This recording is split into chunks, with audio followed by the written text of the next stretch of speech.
reboot es cuando una serie se reinicia, vuelven a contar la historia desde cero o con una versión nueva del mismo concepto, como si fuera otra línea del tiempo. Mantiene el nombre, el mundo o los personajes, pero puede cambiar el estilo, el tono, el diseño y hasta las reglas del propio universo establecido. La idea es poder actualizar una serie para una propia nueva generación, pero ahí nace algo bastante interesante. A veces el reboot mejora lo que ya existía y se vuelve bastante querido, y otras veces cambia tanto que el fandom siente que traicionó al original y lo termina odiando. El día de hoy vamos a analizar cuáles son los reboots más amados y odiados y te diré la razón del porqué. PATAventuras del 2017 es querido y para muchos supera esa versión original, porque toma la misma idea de aventuras y las convierte en una historia mucho más emocional y continua, donde los personajes realmente cambian y no se sienten intercambiables. En lugar de que los sobrinos solo sean tres patitos iguales, aquí les dan a cada uno una propia personalidad. Uno es más metódico y obsesionado por las propias reglas, y otro es bastante impulsivo, que busca destacar siempre cada vez que puede. Esto hace que las decisiones tengan bastante peso. Que choquen entre ellos es bastante natural, ya que es difícil que siempre estén de acuerdo, y que cada capítulo tome el tiempo para poder construir la relación entre hermanos. Además, el rico MacPato ya no es únicamente el millonario gruñón, se explora su pasado de aventurero, sus propios errores, el orgullo y sobre todo la dificultad para conectar con la familia, lo cual le da una profundidad y lo hace bastante humano, sin quitarle esa esencia. Y lo más importante, la historia deja de sentirse como aventuras sueltas y pasa de tener continuidad, misterios y tramas que se van armando con el tiempo y luego pagan con momentos bastante fuertes. Tenemos consecuencias, crecimiento y ciertas revelaciones que hacen que seguir la serie sea más interesante capítulo tras capítulo, por esa combinación de desarrollo de personajes que le dan profundidad emocional y es bastante moderna con los ciertos arcos que se manejan aquí. Se siente como una propia evolución, mantiene ese espíritu clásico, pero lo convierte en algo más complejo y bastante memorable. Por cierto, hasta la propia intro le hacen un remake. Muchas aventuras hay en Patolandia.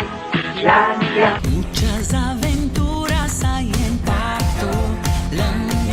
Patos, grandes aventuras.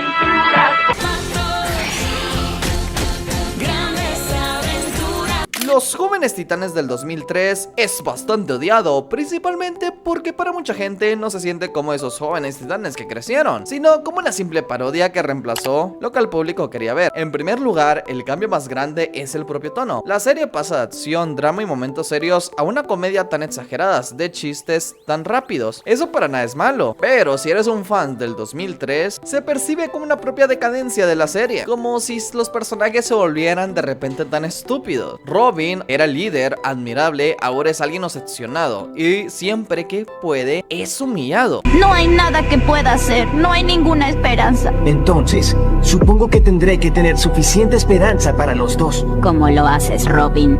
¿Cómo seguiste confiando en que todo se resolvería? Gracias a ti. No te das cuenta, Raven, pero eres la persona más esperanzada que yo haya conocido. Desde el día que naciste, dijeron que eras malvada, que fuiste creada para hacer cosas abominables, pero tú deseabas más. Tienes toda tu vida por delante. Puedes decidir tu propio destino. Starfighter es demasiado ingenua, ni siquiera tiene ese encanto que tenía. No ha respetado nada del original. El odio creció porque muchos sintieron que estos jóvenes titanes opacaron los originales, y lo más triste, que le salió bien, y hasta bastante rentable a Warner por mucho tiempo, ya que el propio público pedía a continuación o un cierre a los titanes originales, y en vez de eso llegó mejor un reboot cósmico que encima que hace bromas que a algunos les da ciertamente cringe, o otras pues si tienen ese humor rotísimo les dará risa, pero el propio fandom eso se puede interpretar como una burla. El estilo de capítulos es bastante corto, también con ese humor absurdo hace que algunos lo vean como repetitivo o tan infantil, más enfocado en ciertos chistes que te meten bien forzosos, en vez de explorar cierto desarrollo de la historia o evolución de personajes. Por eso, aunque tuvo éxito y fue rentable durante mucho tiempo, siempre tendrá ese público de haters, pero para mi punto de vista está entre las listas más odiados, por la comparación tan directa de la serie original.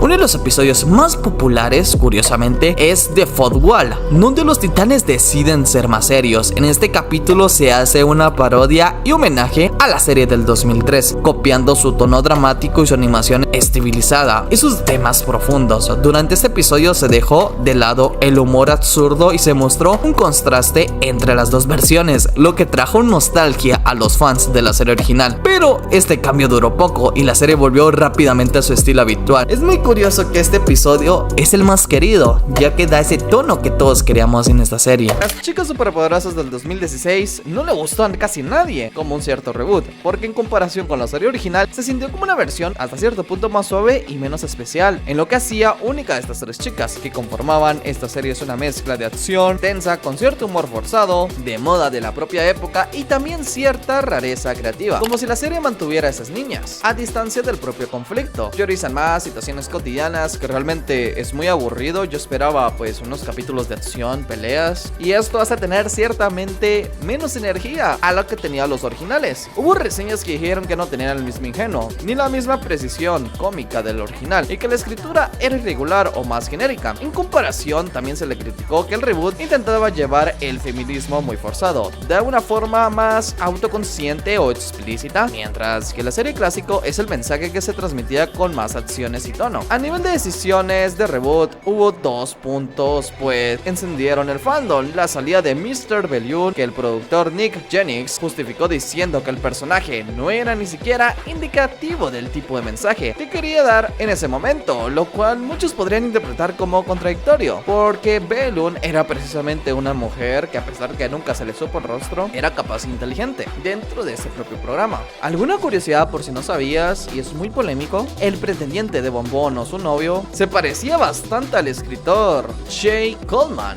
Bastante curioso, ¿no crees? Tortugas Ninja del 2012 es tan amada porque logró ese equilibrio que casi todas las versiones sueñan: acción, con coreografías rápidas, comedia que no rompe la tensión y una historia continua que hace que cada temporada se sienta como un progreso y no solo capítulos sueltos. Al nivel de recepción te podría decir que destacó bastante. Yo recuerdo con mucho cariño esta serie y muchos de mis amigos, porque tenía esa mezcla de cierto humor y acción. Y también tenemos que darle mérito al trabajo del elenco de voces. Incluso muchas críticas le dieron puntos positivos a ciertos capítulos, pero en muchas versiones anteriores es el propio desarrollo de personajes. Aquí los cuatro hermanos no se sienten como ciertos arquetipos fijos, sino como adolescentes con defectos y choques tan reales. Leonardo carga con presión de ser el líder y ganarse el respeto. Rafael lucha con el control de su enojo y su impulsividad. Miguel Ángel, aunque parece solo el chistoso, aporta corazón y también intuición. Y Donatello no es únicamente el inteligente, sino alguien que a veces se decepciona, duda y se frustra. Cuando lo emocional se mezcla con la racionalidad, es una diferencia que cuando pelean, se equivocan o se reconcilian, se siente bastante merecido. Con el maestro pasa algo bastante similar. No solo da sermones, sino una figura paterna con un pasado, reglas y miedos y decisiones tan difíciles. El propio show lo presenta como amante Josh, el que los cría y les enseña el propio Jiu-Jitsu en las alcantarillas. Y es una relación de entre padre y mentor que se explora bastante bien aquí. Pasan en dinámicas familiares. No es raro que los regaños se sientan, porque viene de alguien que los ama muchísimo, pero también viene ese miedo de perderlo. Esta serie es buenísima, hermano. En el lado humano, Abril deja de ser esa acompañante para convertirse en alguien clave dentro de este mundo. Es una aliada, tiene un rol constante en la trama y además la entrenan, incluyendo entrenamiento con Spinner. La relación con Abril y Donnie también genera cierta conversación, porque desde el inicio con el crush de Donatello y se vuelven un hilo emocional que pasa bien o para mal. Le agregas atención adolescente y conflictos de celos, sorpresa social que hacen sentir que los personajes sean más jóvenes. Esta versión no solo actualiza las tortugas, las convierte en una familia con identidad propia, con arcos y muchas consecuencias. Por eso muchos la recuerdan como una versión que no se quedó de la nostalgia, sino también trató de construirla y hasta mejorarla. El Ben 10 de 2016 se ganó mucho hate, sobre todo entre los fans que crecieron con la original, porque aunque sí es Ben 10, se siente como otra propuesta con otras prioridades. Es un reboot en continuidad muy distinta, mundo paralelo y no una continuación del canon que venía de Fuerza Alienígena y Universe, aunque no recuerdo realmente si Universe era un nuevo universo o continuaba. La mayoría de episodios duraban 11 minutos, lo que empuja a historias más rápidas y chistes más constantes, y de hecho desde producción se habló de que esta encarnación iba más divertida y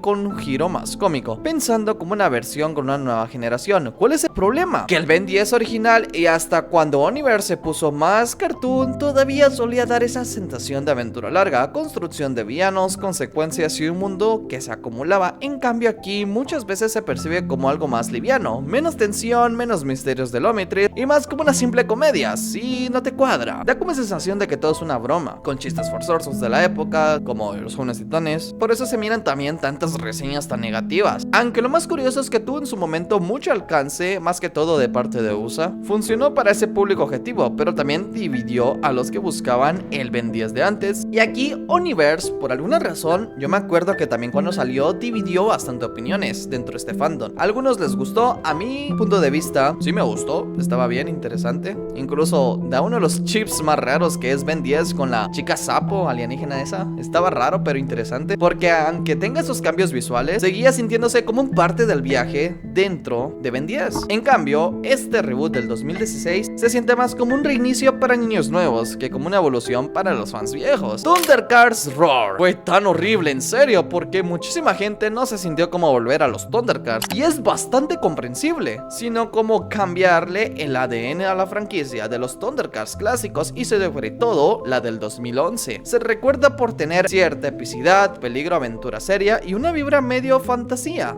de ciencia ficción. Con el drama Roar, en cambio, se planteó desde el inicio como una versión mucho más ligera y cómica, con ciertos episodios cortos, formatos de 11 minutos y con un humor muy forzado, para no decir constante, más cercano a la onda cartoon de chistes que una aventura de tensión profunda. La primera impresión visual y de tono antes de que saliera ya habían bastante hate por el simple hecho del diseño de los personajes. Lo que mucha gente detestó fue el diseño de personajes tan horribles que hicieron. El enojo no era de que solo se veía bastante diferente, sino que ni siquiera estaban respetando la propia vibra de la original. Esto obviamente explotó a los fans de la franquicia, incluso a mi propio padre cuando la vio estaba convulsionando. Leonon y a compañía no se comportaba como héroe en esas historias con peso, sino lo volvieron estúpido de golpe para chistes, y eso choca durísimo si creciste con la idea de que los Thundercats era una aventura en serio. En críticas muy negativas se repite la idea de que el show es tonalmente inconsistente, con bromas que a veces caen con dolor y una dirección visual que puede sentirse caótico o rara para el tipo de mundo que prometía la franquicia.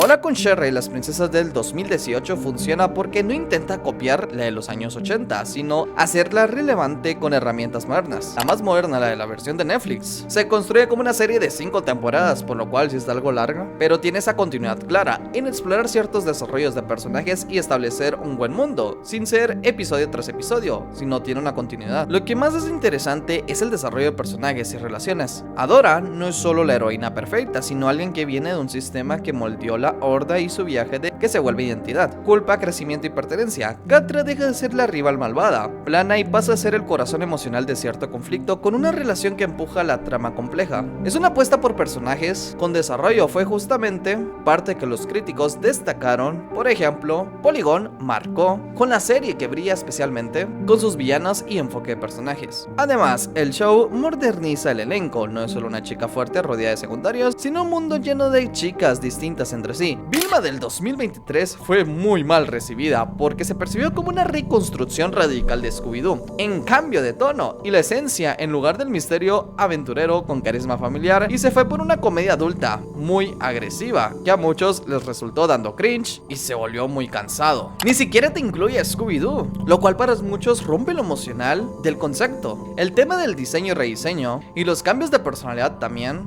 hacen que el fandom se arda. Modernizar para nada es un problema. Aquí sí, honestamente se sintió que muchos de los personajes quedaron para hacer chistes forzados. En serio, ¿por qué meter tanta inclusión en Vilma? Cambiarle el tono de piel, siento que está raro. Y cuando una serie basa en algo tan querido se percibe así, que el resultado es tener la sensación de quién pensó que eso iba a funcionar, porque no se siente como revivir esa franquicia, sino como usar su nombre para hacer otra cosa. Se la canceló después de 2 temporadas, por lo terrible, mal hecho. Si hablamos honestamente de un Scooby-Doo que hizo un reboot muy bueno, sin duda sería Misterios S.A. ¿Qué tan buen reboot tuvo que ser que fue tan popular que opacó las demás series doradas de Cartoon Network como un show más, Hora de Aventura y hasta el propio mundo de Gumball, que la cancelaron por ser tan exitosa? Así es como se hace Un reboot, querido espectador. Los reboots más amados son los que se respetan la esencia del original, pero se atreven a mejorar, dar desarrollo a los personajes, construir una trama con continuidad y modernizan. En cambio, los más odiados suelen sentirse como otra cosa. Vuelven estúpidos a los personajes, meten ese humor tan horrible que no encaja y se perciben como un reemplazo de lo que la gente quería. Pero, ¿tú qué piensas de esto? Si me olvidé de un reboot, puedes dejarlo en los comentarios y dar tu punto de vista, que también es muy valiosa para mí.